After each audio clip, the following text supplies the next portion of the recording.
Hello friends, मैं अमित। आज हम लोग इंग्लिश ग्रामर में कुछ ऐसे वर्ड्स देखेंगे जिनमें हम लोगों को कंफ्यूजन होती है। जैसे हम लोग फर्स्ट जानते हैं abroad, abroad versus versus foreign. Abroad versus foreign का अगर हम लोग समझें तो दोनों का मतलब समझते हैं तो विदेश, विदेश means another country, another country की बात होती है। लेकिन अगर अब्रोड और फॉरेन को डीपली समझा जाए तो यहाँ डिफरेंसेज हैं। जैसे अब्रोड मीन्स होता है इन और टू अनदर कंट्री, इन और टू अनदर कंट्री।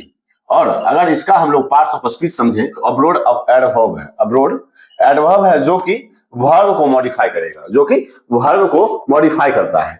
जैसे अब हम लोग देखते हैं अब्रोड मीन्स होता है, अब्रोड मीन्स होता है विदेश, विदेश में, विदेश में या विदेश में रहना, विदेश में रहना।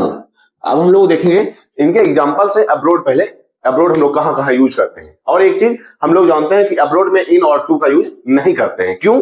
क्योंकि अब्रोड का मतलब ही होता है इन और टू अनदर कंट्री। अब्रोड का मतलब ही होता है इन और टू अनदर कंट्री। तो अब्रोड के साथ हम लोग इन और टू का यूज नहीं करते हैं, या एक सुपरफ्लुअस एक्सप्रेशन हो जाएगा। इन और टू का यूज हम लोग अब्रोड के साथ नहीं करते हैं, या एक सुपरफ्लुअस एक्सप्रेशन हो जाएगा, क्योंकि अब्रोड का मतलब ही होता है इन और टू अनदर कंट्री, मींस दूसरे, मींस विदेश में, दूसरे अपने देश से अलग। तो अब हम लोग समझेंगे जैसे I am going abroad, abroad next week means मैं विदेश जा रहा हूं अगले सप्ताह, मैं विदेश जा रहा हूं अगले सप्ताह। तो वो के साथ हम लोग जानते हैं टू का यूज होता है, लेकिन अब्रोड के साथ हम लोग इन या टू का यूज नहीं करते हैं, क्योंकि इन और टू अब्रोड का मतलब होता है इन या टू अनदर कंट्री। जैसे एग्जांपल लेते हैं, जैसे my brother lives abroad means मेरा भाई विदेश में रहता है, विदेश में रहता है। तो हम लोग इन का यूज यहाँ नहीं करेंगे। अब्रोड के साथ इन या टू प्रीपोजिशन का यूज हम लोग नहीं करते हैं। इसी ढंग से इसके और एग्जांपल लेते हैं, जैसे she studied abroad for 2 years। जैसे उसने पढ़ाई की विदेश में 2 साल, उसने 2 साल विदेश में पढ़ाई की। तो हम लोग स्टडीड इन का यूज नहीं करेंगे, लिव्स इन का यूज नहीं करेंगे, गोइंग टू का यूज नहीं करेंगे। अब्रोड के साथ अब्रोड एक एडवर्ब है जो कि हम लोग यहाँ देख रहे हैं वर्ब के साथ वर्ब को फॉलो करता है। Studied abroad, studied lives abroad, going abroad. तो यहाँ हम लोग एडवर्ब है और इसका मतलब इन या टू अनदर कंट्री होता है, और इसमें विदेश में रहना या विदेश जाना इसका मीनिंग होता है। इसी ढंग से अगर हम लोग फॉरेन को समझे तो फॉरेन एक एडजेक्टिव है तो कि नाउन को मॉडिफाई करता है। इसमें हम लोग समझेंगे कि विदेश, यहां हम लोग समझ रहे हैं कि अब्रोड मीन्स होता है विदेश या विदेश में रहना या विदेश जाना, जबकि फॉरेन का मीनिंग अगर हम लोग समझे तो फॉरेन होता है विदेशी, जो हमारे देश का नहीं है। विदेशी मीन्स क्या? विदेशी लैंग्वेज हो सकता है, विदेशी आदमी पर्सन हो सकता है, means foreign person, foreign language, foreign tourist means या एक नाउन या एडजेक्टिव है, फॉरेन एडजेक्टिव है, और यह नाउन को फॉलो करेगा, नाउन को मॉडिफाई करेगा। इसके एग्जांपल से इसके डिफरेंसेस को हम लोग समझेंगे। तो फॉरेन मीन्स होता है दूसरे देश का या विदेशी। इसी को हम लोग दूसरे देश का बोल सकते हैं, या इसी को हम लोग विदेशी बोल सकते हैं, जो हमारे देश का नहीं है। जैसे यह एडजेक्टिव है और इसके आगे हम लोग हमेशा नाउन का यूज करेंगे। जैसे सी स्पीक्स वह बोलती है foreign languages, she speaks foreign language, वह विदेशी भाषा बोलती है, सी स्पीक्स फॉरेन लैंग्वेज। इसी ढंग से हम लोग देखेंगे आई लाइक फॉरेन मूवीज, मैं पसंद करता हूं फॉरेन मूवीज, विदेशी मूवीज। और इसके एग्जांपल देखते हैं, जैसे many foreign tourists visit India means बहुत सारे फॉरेन टूरिस्ट मीन्स विदेशी टूरिस्ट जो है, विदेशी तीर्थकार जो है वो विजिट करते हैं इंडिया देखने आते हैं। तो यहाँ हम लोग देख सकते हैं कि फॉरेन के साथ हम लोग नाउन का यूज कर रहे हैं। फॉरेन एक एडजेक्टिव है जिसका मतलब होता है दूसरे देश का या विदेशी, जबकि अब्रोड अब्रोड एक एडवर्ब है जो कि वर्ब को मॉडिफाई करता है और उसका मतलब होता है विदेश या विदेश में रहना या विदेश में जाना। जबकि हम लोग फॉरेन का मतलब समझते हैं कि विदेशी जो दूसरे देश का हो, जबकि यहां हम लोग देख सकते हैं अब्रोड मीन्स होता है मीन्स विदेश में जाना या विदेश में रहना, जबकि फॉरेन का मतलब होता है विदेशी जो हमारे देश का है ही नहीं। अब्रोड मीन्स होता है कि हम अपने देश के हैं और अगर मान लो कि अब्रोड रहने जा रहे हैं या अब्रोड में पढ़ने जा रहे हैं तो वहां हम लोग अब्रोड का यूज करेंगे। जबकि अगर हम लोग किसी दूसरे देश का जैसे फॉरेन लैंग्वेज की बात करें, फॉरेन मूवीज की बात करें, फॉरेन टूरिस्ट की बात करें तो वहां हम लोग दूसरे देश के चीजों की बात करते हैं तो वहां हम लोग फॉरेन का यूज करेंगे। अब हम लोग इससे आगे हम लोग समझेंगे गॉट और गॉटन में क्या डिफरेंस है, गॉट और गॉटन में। जबकि दोनों का मतलब अगर हम लोग समझे तो पाया या मिला के सेंस में आता है, जैसे गॉट और गॉटन, गॉट वर्सेस गॉटन। अगर हम लोग समझें तो गॉट एक ब्रिटिश इंग्लिश है, गॉट ब्रिटिश इंग्लिश में हम लोग इसका यूज करते हैं, ब्रिटिश इंग्लिश में। जबकि अगर गॉटन की बात करें तो यह एक अमेरिकन इंग्लिश में हम यूज करते हैं। जैसे अगर गॉट का मतलब समझे तो इसका मतलब होता है पाया या मिला, जो कि गेट का पास्ट फॉर्म है, गेट का पास्ट फॉर्म या पास्ट पार्टिसिपल फॉर्म, जिसका मतलब होता है पाया या मिला। अब गेट का यूज अगर आप सिर्फ गेट का यूज जानना चाहते हैं तो गेट के सारे यूजेज हम लोगों ने गेट के साथ फ्रेजल वर्ब्स और गेट के लगभग 10 यूजेज को हम लोगों ने सेपरेट वीडियो में देख रखा है, तो आप उस वीडियो को भी देख सकते हैं। तो उसके बाद अभी हम लोग देखेंगे गेट के पास्ट फॉर्म गॉट और गॉटन का। अब हम लोग देखेंगे गॉट का मतलब होता है पाया या मिला, जबकि गॉटन का मतलब होता है बिकम मींस होना या बनने के सेंस में, होने या बनने के सेंस में हम लोग गॉटन का यूज करेंगे। जैसे I have gotten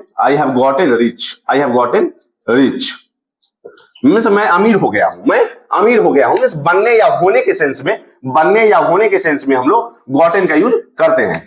अब हम लोग देखेंगे जैसे इसके एग्जांपल से समझें। अब हम लोग गॉट और गॉटन दोनों के एग्जांपल से समझते हैं कि इनमें और भी डिफरेंसेस क्या है। जैसे I got a new phone yesterday. I got a new phone yesterday means मुझे कल एक नया फोन मिला या मैंने कल एक नया फोन पाया। तो मिलने या पाने के सेंस में, मिला या पाया के सेंस में हम लोग गॉट का यूज करते हैं। इसी ढंग से गॉटन का यूज देखेंगे। जैसे I have gotten better at English. मैं इंग्लिश में और भी बेहतर हो चुका हूं। तो वहां हम लोग हो चुकने मींस होने या बनने के सेंस में गॉटन का यूज करेंगे। और एक अमेरिकन इंग्लिश है, अगर हम लोग गेट का पास्ट फॉर्म देखें तो गेट, गॉट और गॉट, लेकिन यह एक ब्रिटिश इंग्लिश में होगा। जबकि अमेरिकन इंग्लिश में हम लोग गेट, गॉट या गॉटन। अमेरिकन इंग्लिश में भी अगर हमें पाया या मिला के सेंस में गेट का यूज करना है तो हम लोग गॉट का ही यूज करेंगे। लेकिन अगर हम लोग अमेरिकन इंग्लिश में होने या बनने के सेंस में करते हैं, होने या बनने के सेंस में हमें गेट का यूज करना है और उसका हमें पास्ट पार्टिसिपल फॉर्म देखना है तो हम लोग गॉटन का यूज करेंगे, ना कि गॉट का। मींस अमेरिकन इंग्लिश में अगर बनने या होने के सेंस में पास्ट पार्टिसिपल का यूज करना है गेट का तो हम लोग गॉटन का यूज करते हैं, ना कि गॉट का। जबकि ब्रिटिश इंग्लिश में हम लोग गेट, गॉट का ही यूज करते हैं, ना कि गॉटन का। तो अभी हम लोगों ने अब्रोड और फॉरेन में और गॉट और गॉटन में डिफरेंसेस को समझ लिया। इसके आगे हम लोग देखेंगे हु और हुम में। हु क्या होता है? हु एक doer of the action, means action को करने वाला, मींस सब्जेक्ट। अगर हु को समझे, अगर एक सिंपल भाषा में हु को समझना चाहें तो वह हु बताता है सब्जेक्ट, जबकि हुम बताता है आपको object, receiver of the action, जो रिसीव करता है, जिस पर काम हुआ हो, जिसने काम किया है उसे हम लोग हु से डिनोट करते हैं। जबकि जिस पर काम हुआ है उसे हम लोग हुम से डिनोट करते हैं। अब हम लोग हु और हुम के डिफरेंसेस को समझेंगे एज अ रिलेटिव प्रोनाउन और एज अ सिंपल सेंटेंसेस। अब हम लोग देखेंगे पहले हु और हुम में डिफरेंसेस। हु बताता है आपके सब्जेक्ट को, मींस जिसने काम किया हो, डूअर ऑफ द एक्शन, जिसने काम किया है। जबकि हुम बताता है रिसीवर ऑफ द एक्शन, जिस पर काम हुआ है। मींस हु बताता है आपका सब्जेक्ट और हुम बताता है आपका ऑब्जेक्ट। जैसे एग्जांपल से समझते हैं। अभी हम लोग समझेंगे हु वर्सेस हुम।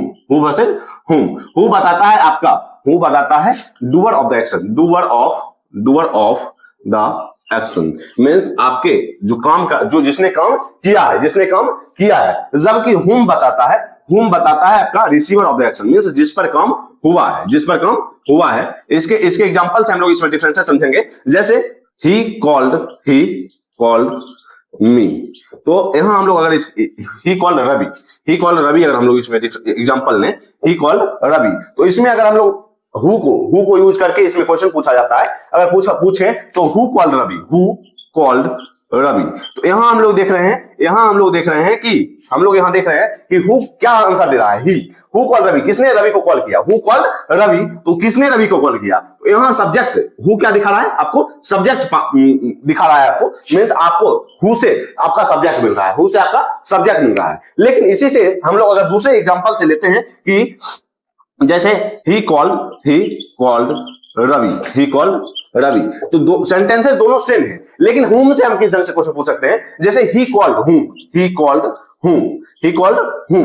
उसने किसे कॉल किया, तो यहां हम लोग यहां हमें आंसर मिल रहा है रवि, मींस आपका ऑब्जेक्ट, whom आपका ऑब्जेक्ट दिखा रहा है और आपके ऑब्जेक्ट को डिनोट कर रहा है, जबकि who आपके सब्जेक्ट को डिनोट कर रहा है, मींस who से आपका सब्जेक्ट मिल रहा है, जबकि whom से आपका ऑब्जेक्ट, तो means he called Ravi, means Ravi को कॉल किया गया, तो हम लोग whom से रवि को whom से आप मेरा ऑब्जेक्ट मिल रहा है, जबकि who से हमारा सब्जेक्ट मिल रहा है, तो who होता है डूअर ऑफ द एक्शन को डिनोट करता है, जबकि whom receiver of the action, means अगर who से समझे तो हमें सब्जेक्ट मिलता है, और अगर whom से समझे तो यहां हमें ऑब्जेक्ट मिलता है, इसी ढंग से अगर हम रिलेटिव प्रोनाउन में देखें, रिलेटिव प्रोनाउन में इनके एग्जांपल्स को समझते हैं। जैसे the boy who called you, the boy who called you is my friend, इसी सेंटेंस को हम लोग whom से समझते हैं। the boy whom you called is my friend। इसमें अगर हम लोग इसका हिंदी समझना चाहें तो the boy who called you, जिसने तुम्हें बुलाया, वह लड़का जिसने तुम्हें बुलाया मेरा दोस्त है, इज माय फ्रेंड, मेरा दोस्त है। जबकि दूसरे सेंटेंस से हम लोग समझ रहे हैं the boy whom you called, जिसे तुमने बुलाया, जिसे यहां हम लोग देख रहे हैं कि जिसने तुम्हें बुलाया, मींस यहां देख रहे हैं कि बॉय क्या है, डूअर है, मींस आपका अगर डूअर हो तो हम लोग हु का यूज करेंगे, जबकि the boy whom you called, जिसे तुमने बुलाया, तो यहां हम लोग देख रहे हैं बॉय क्या है, रिसीवर है, तो मींस हम लोग whom का यूज करेंगे। इससे भी अगर हम लोग सिंपल समझना चाहते हैं तो यहां देख सकते हैं कि हु के बाद हमेशा और हमेशा हमें वर्ब लगा मिलेगा, हु के साथ हमेशा और हमेशा हमें वर्ब का यूज किया हुआ मिलेगा, जबकि whom के साथ हम लोग यहां देख रहे हैं कि सब्जेक्ट प्लस वर्ब का यूज होगा, तो whom you called, जबकि हमें यहां देख रहे हैं कि who के साथ हम लोग called मींस वर्ब का यूज कर रहे हैं, जबकि whom के साथ हम लोग सब्जेक्ट प्लस वर्ब का यूज कर रहे हैं। The boy whom you called means जिसे तुमने बुलाया, यहां बोल रहे हैं कि जिसने तुम्हें बुलाया, तो यही डिफरेंसेस है हु और whom में, कि हु से हमें सब्जेक्ट का पता चलता है और whom से हमें ऑब्जेक्ट का पता चलता है। इसी के आगे हम लोग देखेंगे lend वर्सेस बोरो वर्सेज ओ। लेंड मींस होता है किसी को देना, जो कि आपको वापस करना है, जो कि उसे हमें वापस करना है। मैं अगर किसी को 10 रुपए देता हूं या एक बुक देता हूं तो वहां हम लोग लेंड की बात करेंगे। जैसे आई लेंट हिम अ बुक, उधार पर किसी चीज को किसी को देना, तो यहां हम लोग लेंड का यूज करेंगे जहां हमें देने के सेंस में यूज करना है। जबकि बोरो का यूज करेंगे मींस लेने के सेंस में। दोनों का है उधार देना या उधार लेना, जबकि हम लोग देख रहे हैं कि लैंड और बोरो में अगर हम लोग समझते हैं तो उधार का मतलब दोनों से आता है, लेकिन लैंड मींस होता है उधार देना और बोरो मींस होता है उधार लेना। जबकि ओ मींस होता है कर्ज पर लेना, कर्ज जो कि मैंने किसी को लौटाया नहीं है, मुझे लौटाना है, मींस कोई चीज ऐसी है जो बाकी है मेरे पास, उसे देना है, तो हम लोग वहां हम लोग ओ का यूज करेंगे। जैसे आई ओ हिम 5 रुपीज, मुझे उसे 5 रुपए देने हैं, मींस मेरे पास उसके 5 रुपए बाकी है और मुझे उसे देने हैं, तो हम लोग ओ का यूज करेंगे। जबकि बोरो का यूज में I borrowed a book from him, मैंने उससे एक किताब ली है जो कि मुझे वापस करना है। तो यहां बोरो का मींस होता है आपका फोकस होगा लेने पर, जबकि लेंड का मतलब होता है आपका फोकस होगा गिविंग मींस देने पर। अब हम लोग इसके एग्जांपल से इसके और भी डिफरेंसेस को और क्लियर से समझते हैं। इसके आगे हम लोग देखेंगे लैंड वर्सेस बोरो वर्सेस ओ। वर्सेस ओ। तो लेंड मीन्स होता है उधार देना, कुछ समय के लिए किसी को उधार देना, यह सोचकर कि वह वापस करेगा, तो वहां हम लोग लेंड का यूज करेंगे, लेंड। सबसे पहले हम लोग चलते हैं, लेंड मीन्स होता है उधार देना, उधार देना। यहां आपका फोकस होगा देने पर, यहां आपका फोकस होगा उधार देने पर। जबकि बोरो का मतलब अगर हम लोग समझेंगे तो वहां हम लोग देखेंगे कि उधार लेने पर फोकस होगा। जबकि ओ मीन्स होता है एक तरह का कर्जा जो कि आपने अभी तक वापस नहीं किया है, आपको जो आपके पास बाकी है किसी का, वो आपको देना है, वहां हम लोग ओ का यूज करेंगे। इसके एग्जांपल से समझते हैं, जैसे एग्जांपल देते हैं, I lent him 500 rupees। मैंने उसे 500 रुपये उधार दिए हैं, मैंने उसे 500 रुपये उधार दिए हैं, यह सोचकर कि वह मुझे वापस करेगा। मीन्स अगर आप किसी चीज को, अगर आप कोई चीज उधार देते हैं कुछ समय के लिए, यह सोचकर कि वह मुझे वापस करेगा, तो वहां हम लोग लेंड का यूज करेंगे, लेंड के पास्ट फॉर्म लेंड का यूज कर रहे हैं। इसी ढंग से और भी एग्जांपल लेते हैं इसके, can you lend me a pen। क्या तुम मुझे एक पेन उधार दोगे, क्या तुम मुझे एक पेन उधार दोगे, मीन्स क्या तुम मुझे एक पेन दोगे, तो वहां हम लोग लेंड का यूज करेंगे। इसके और एग्जांपल लेते हैं, the bank lent me money, the bank lent me money, means bank ने मुझे पैसे उधार दिए, बैंक ने मुझे पैसे उधार दिए, तो हम लोग लेंड का यूज करेंगे। या फोकस होगा आपका गिविंग पे, फोकस होगा आपका गिविंग पे, मीन्स देने पर आपका फोकस होगा लेंड में। जबकि अगर हम लोग बोरो को समझते हैं तो बोरो के एग्जांपल से चलते हैं। बोरो का मतलब होता है उधार लेना, बोरो का मतलब होता है उधार लेना, मीन्स अगर आप किसी से कोई चीज उधार लेते हो, तो वहां हम लोग बोरो का यूज करेंगे, वहां आपका फोकस होगा टेकिंग पे। जबकि यहाँ लेंड का मतलब होता है आपको उधार देना, वहां आपके देने पर फोकस होगा। तो अब हम लोग बोरो को एग्जांपल से समझते हैं। बोरो का मतलब होता है उधार लेना, जबकि लेंड का मतलब होता है उधार देना। तो उधार लेना अगर हम लोग समझें तो यहाँ आपका फोकस होगा टेकिंग पे, लेने पे। अब हम लोग इसके एग्जांपल से समझते हैं, जैसे I borrowed 500 rupees from him, 500 rupees from him। मैंने उससे 500 रुपये उधार लिए, जबकि लेंड में हम लोग देख रहे हैं कि 500 रुपये उधार देने की बात हो रही थी। इसी ढंग से इसके और एग्जांपल को लेते हैं, he borrowed money from the bank, he borrowed money from the bank। उसने बैंक से पैसे उधार लिए, तो यहां हम लोग लेने के सेंस में कर रहे हैं, और वहां the bank lent me money, तो मीन्स बैंक ने उसे उधार दिए थे, यहां बैंक से उसने उधार लिए हैं। इसी ढंग से हम लोग ओ के एग्जांपल से समझेंगे। ओ के मीनिंग को, ओ का मतलब क्या होता है उसके एग्जांपल से। ओ का मतलब होता है कि अगर आप कोई चीज किसी से लिए हो और आपका वो चीज बाकी है, उसे देना। मीन्स अगर आपके पास किसी का कोई चीज बाकी है और उसे देना है, तो वहां हम लोग ओ का यूज करेंगे, इसके एग्जांपल से समझते हैं। ओ का मतलब होता है कर्ज होना या देना, बाकी होना, देना कोई चीज किसी से ले लेना, और अगर वही चीजें आपके पास उसका बाकी होना, आपने अभी तक लौटाया नहीं है, तो यहां हम लोग देने को बाकी होने के सेंस में करते हैं, देना बाकी होना। तो इसके एग्जांपल से समझते हैं, I owe him 500 रुपीज। मुझे उसे 500 रुपए देने हैं, तो यहाँ 500 रुपये देने का मतलब यह है कि मैंने उससे 500 रुपये लिए थे, और वही चीजें अभी मैंने उसे लौटाए नहीं है, उसे लौटाना है, उसे देना है। कर्ज मींस मेरे पर कर्ज था, अब उस कर्ज को वापस करना है, तो वहां हम लोग ओ का यूज करेंगे, मुझे उसे 500 रुपये देने हैं। इसके और एग्जांपल से समझते हैं, he owes me an apology means उसे मुझसे माफी मांगनी है, मीन्स कोई भी चीज अगर आपको देना हो मीन्स उसे मुझसे माफी मांगनी है। तो यहाँ हम लोग देख रहे हैं कि उसने कुछ गलती की होगी जिससे उसे मुझसे माफी मांगनी है, तो वहां हम लोग ओ का यूज करेंगे। तो अभी हम लोगों ने अब्रोड वर्सेस फॉरेन में डिफरेंसेस को देखा कि अब्रोड एक एडवर्ब है जिसका मतलब होता है विदेश या विदेश में रहना या विदेश जाना। तो जैसे आई एम गोइंग अब्रोड, जब अब्रोड में हम लोग इन और टू का यूज नहीं करते हैं, क्योंकि अब्रोड का मतलब ही होता है इन और टू अनदर कंट्री, मीन्स किसी दूसरे देश में रहना या दूसरे देश में जाना।